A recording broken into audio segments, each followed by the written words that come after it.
कभी राजमहलों में जिसकी जय जयकार गूंजती थी, आज उसी का वंश अपने अस्तित्व की लड़ाई लड़ रहा है। जो राजा कभी अपनी प्रजा पर शासन करते थे, आज वही पेट भरने के लिए मजदूरी करने को मजबूर है। अब झारखंड की चेरो जनजाति का इतिहास वैभव, संघर्ष और पतन की अद्भुत गाथा है।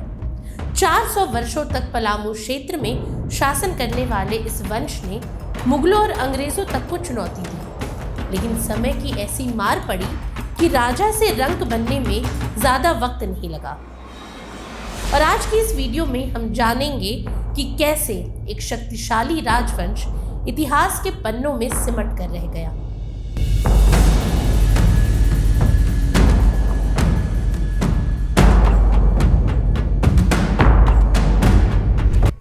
अब सबसे पहले बात करते हैं चेरो जनजाति के गौरवशाली इतिहास की। दरअसल चेरो जनजाति को चेरन या चेरवा के नाम से भी जाना जाता है। पलामू में इन्हें 12 हजारी कहा जाता है, ठीक वैसे ही जैसे खरवारों को 18 हजारी कहते हैं। इसके पीछे एक ऐतिहासिक संदर्भ जुड़ा हुआ है।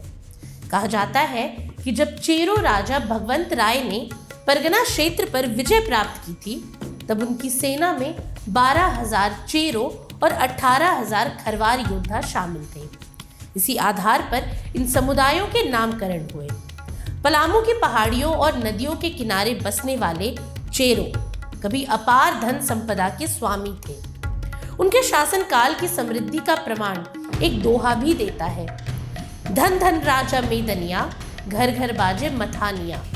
ये दोहा इस बात की गवाही देता है कि चेरो शासन के दौरान प्रत्येक घर में समृद्धि थी, लेकिन समय के साथ आंतरिक कलह और राजनीतिक अस्थिरता ने इस समुदाय को कमजोर कर दिया। पहले राजा, फिर जमींदार, फिर किसान और अब मजदूर। चेरो समाज की ये यात्रा संघर्ष की कहानी कहती है। वहीं चेरो राजवंश की स्थापना को लेकर अलग अलग मत है। कुछ इतिहासकार 1613 ईस्वी को इस वंश की शुरुआत मानते हैं, जबकि मुगल अभिलेखों में इसका उल्लेख 1585 ईस्वी में भी मिलता है। कई इतिहासकार अंग्रेजों के विवरण को ज्यादा तथ्यात्मक मानते हैं, लेकिन दोनों ही मत इस बात की पुष्टि करते हैं कि ये जनजाति झारखंड और बिहार के कई हिस्सों में प्रभावी रूप से शासन कर रही थी। 1613 ईस्वी में भगवंत राय ने पलामू जिले के तरहसी प्रखंड के अमानत नदी के किनारे मानगढ़ में चेरो साम्राज्य की नींव रखी थी। ये क्षेत्र रणनीतिक रूप से महत्वपूर्ण था और यहाँ से उन्होंने अपने साम्राज्य का विस्तार किया। कहा जाता है कि भगवंत राय ने राजा मान सिंह के परिवार को समाप्त कर अपना शासन स्थापित किया था। चेरो सेना इतनी शक्तिशाली थी कि मुगलों को भी उनसे कड़ी चुनौती मिली। मुगलों और ब्रिटिश हुकूमत के खिलाफ संघर्ष करने वाले इस समुदाय को अंततः समय और परिस्थितियों ने कमजोर कर दिया।